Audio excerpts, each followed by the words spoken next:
I have two identical copies of the same book, but one is a first edition and one is a book club edition. What are the differences and do they really matter? I'm Will from The Theater Lovers. I'm a theater content creator and historian, and this is The Theater Lore.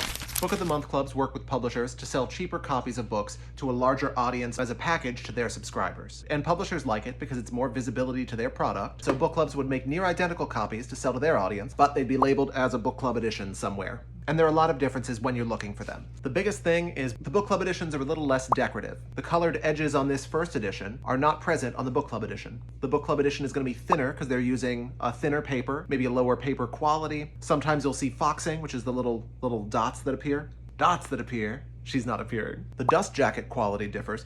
First editions are usually a little more glossy. Book club editions get a little more papery. And that might be your thing. You might prefer the papery version to the gloss version. It depends on what you're looking for. Sometimes the book club edition is a different size. This Music Man, the book club edition is like a fraction of an inch taller. It's an unusual one. Usually they're going to be a little smaller. For some reason, the Music Man is a little taller. Book club editions don't list the price. They've already been sold to the subscribers, so they don't need to list a retail price. Price, no price, because it's a book club. These are two trade copies of Camelot. But the first edition has this beautiful frontispiece. A lot of Random House books have these beautiful little plates over the cover, but later in the 60s, they got rid of it. So this is a later printing because it doesn't have that frontispiece. There are so many cool frontispieces out there too. Check out The Golden Apple and Happy Hunting, but you wouldn't see this kind of thing a few years later. Come to think of it, this might be the only Hirschfeld on a frontispiece for a libretto. Most of the time it's a photo. Once they got rid of the frontispiece in the mid-60s, even a first edition like On a Clear Day You Can See Forever, no frontispiece. I'd love to have seen Barbara Harris there. I love the weird musicals of the 60s. This is one of my favorites. Book club editions also usually don't have a barcode because they don't need to sell to a consumer. They've been sold. Here's the first edition of She Loves Me before ISBNs and barcodes came into play. Here's a later printing for the 90s revival.